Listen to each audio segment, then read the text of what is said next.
கல்வி கூட்டத்தினை நிறுவுவதற்கான இந்த தனித்துவமான பயணத்தை மேற்கொண்டுள்ளோம்.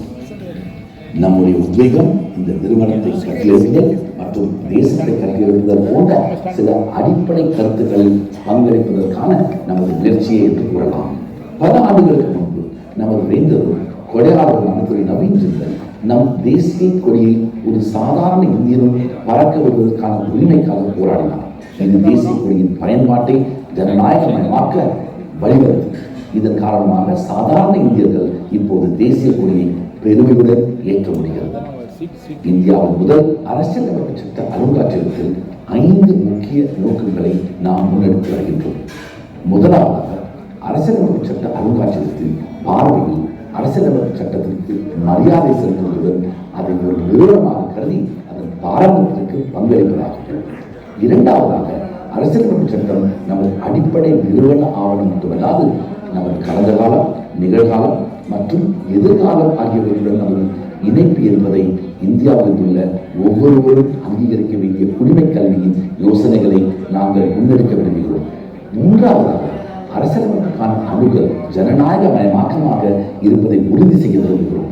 அரசியலமைப்பு சட்டம் என்பது வழக்கறிஞர்கள் மற்றும் நீதிபதிகளுக்கான ஆவணம் மட்டுமல்ல. இது இளைஞர்கள் முதல் வாழ்க்கையை பார்த்தவர்கள், ஒவ்வொரு தொழிலும் வாழ்க்கையின் பல்வேறு துறைகளையும் அங்கு வகிக்கும் ஒவ்வொருவரும் ஆகிய அனைத்து தரப்பட்ட மக்களும் இந்த மகத்தான ஆவணத்தின் லட்சியங்கள், பார்வை மற்றும் விருப்பங்கள், உண்மையில் அதன் பரிணாம வளர்ச்சி ஆகியவற்றை உணர்ந்து உள்வாங்கி புரிந்து கொண்டு போற்றி பாராட்டுதல் வேண்டும். அரசியலமைப்பு சட்ட அருங்காட்சியகத்தை நிறுவுவதன் 4வது நோக்கம் அரசியலமைப்பு சட்டத்தை உருவாக்கியவர்களுக்கு மரியாதை செலுத்துவதாகும். அந்த அசாதாரண நபர்களில் கிட்டத்தட்ட 300 பேர் அரசியலமைப்பு சபையின் உறுப்பினர்களாக அங்கம் வகித்து இறுதியில் அவர்கள் நம் எதிர்காலத்திற்கான ஆவணத்தை உருவாக்குவதில் ஈடுபட்டுள்ளனர். கடைசியாக, மிகவும் முக்கியமாக, ஜனநாயகம், குடியரசு, உரிமைகள் மற்றும் சுதந்திரம் பற்றிய கருத்துக்கள் குறித்து அவர்கள் நிகழ்த்திய உரையாடல்கள் இந்த அருங்காட்சியகம் இந்தியாவின் எதிர்காலத்தை வடிவமைக்கும் என்று நான் நம்புகிறேன். நாம் அரசியலமைப்பு சட்டத்துடன் தொடர்புள்ள குடிமை கல்வி குறித்து சிந்தனைகளையும் கருத்துக்களையும் முதலீடு செய்வோம். அரசியலமைப்பு சட்டத்தை நாம் ஒரு சட்ட ஆவணமாக மட்டும் பார்க்க போவதில்லை. அது நமது கடந்த காலத்தை புரிந்து கொள்வதற்கும் நமது எதிர்காலத்திற்கான தொடர்பை புரிந்து கொள்வதற்கும் ஆனது ஆவணமாகும். அரசியலமைப்பு சட்டத்தின் மூலம் உருவாக்கப்பட்டு நம் உரிமைகளை அங்கீகரிப்பதிலும் சுதந்திரங்களை பாதுகாப்பதிலும் ஈடுபட்டு வரும் இந்த நிறுவனங்களின் பரிணாம வளர்ச்சியில் ஈடுபட்டுள்ள நிறுவனங்களின் அசாதாரண பயணத்தை பாராட்டி சில வழிகளில் இது நமக்கு உதவும். சில வழிகளில் I thank you all for joining us today for what is going to be a very momentous occasion with a collaboration with IIT Madras and Jindal Global University. I am now going to hand over to our founding Vice Chancellor, Professor Dr. C. Rajkumar, who is going to tell you more about why we are gathered here today. Thank you.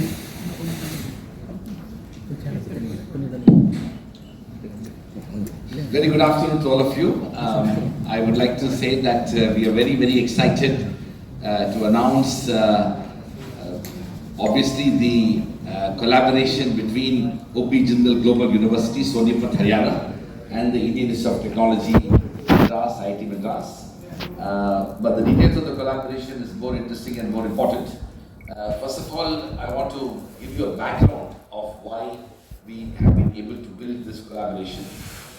This year, the year of 2024, is a very significant year for India. We are celebrating the 75th anniversary of the adoption of the Constitution of India. On 26 November 1949, the Constitution of India was adopted. It was an extraordinary effort that lasted more than 2.5 years, and approximately, finally, 300 members of the Constituent Assembly adopted the Constitution. Now, the last 75 years has been quite an extraordinary journey, and so we at Jindal Global University felt that it's an appropriate time for us to establish India's first Constitution Museum and the Rights and Freedoms Academy. Now, this is quite interesting because we discovered that India does not have so far a Constitution Museum and a Rights and Freedoms Academy of the kind that United States has, in the form of the National Constitution Center in Philadelphia. We recognize that this is a very important opportunity, a historic opportunity, a historic occasion when we can do this. So we embarked on the journey as late as June of this year to establish India's first Constitution Museum. I'm happy to report to you that the last 6 months have been quite an intense effort that involved so many institutions in India and around the world in terms of collection of data, archival information, and both physical and digital information and all of that. I will be sharing with you more information about that as well. But let me talk to you about the objectives of the Constitution Museum. There were 5 important objectives of the Constitution Museum. First, the vision and the purpose of establishing the Constitution Museum essentially was to promote civic education among ordinary people of India. It does not matter whether they are a lawyer or a judge. We want to invest in ideas of civic education.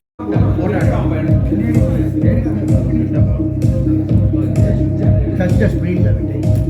Yes, sir. Looking here, sir. You want to ask her, you want to show something on the screen?